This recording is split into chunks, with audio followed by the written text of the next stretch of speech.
Welcome back. This is going to be a video about how I do ballast on the Sedalia subdivision. Here is the scene that we'll be ballasting today.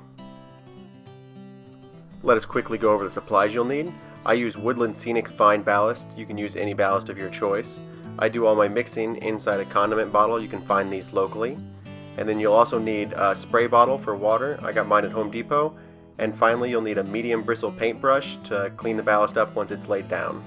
You're going to go ahead and mix your ballast in the condiment bottle.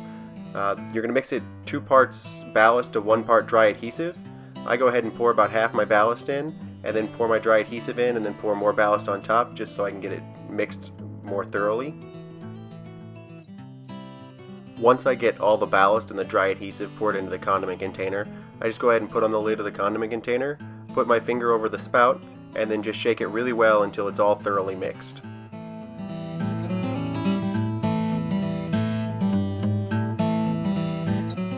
Now that we have the ballast thoroughly mixed, all we have to do is take the condiment bottle to the layout.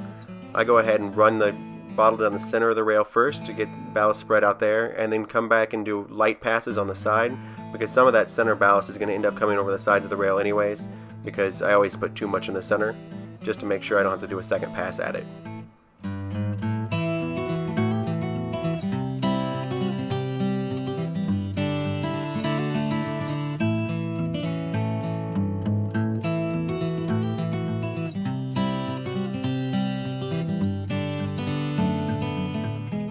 Once I get all my ballast dispensed between the rails and along the rails, I'm going to come back with that medium bristle paintbrush, and I'm just going to take my time to slowly spread it out, making sure it gets down in between the ties, not leaving any on top of the ties.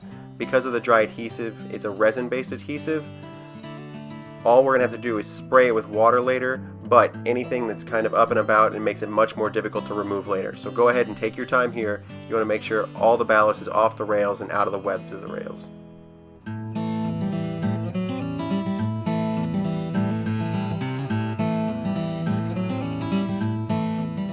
Alright, now you have all your ballast cleaned up and nothing on top of the ties and whatnot, you're just going to come back in with that squirt bottle. All it is water.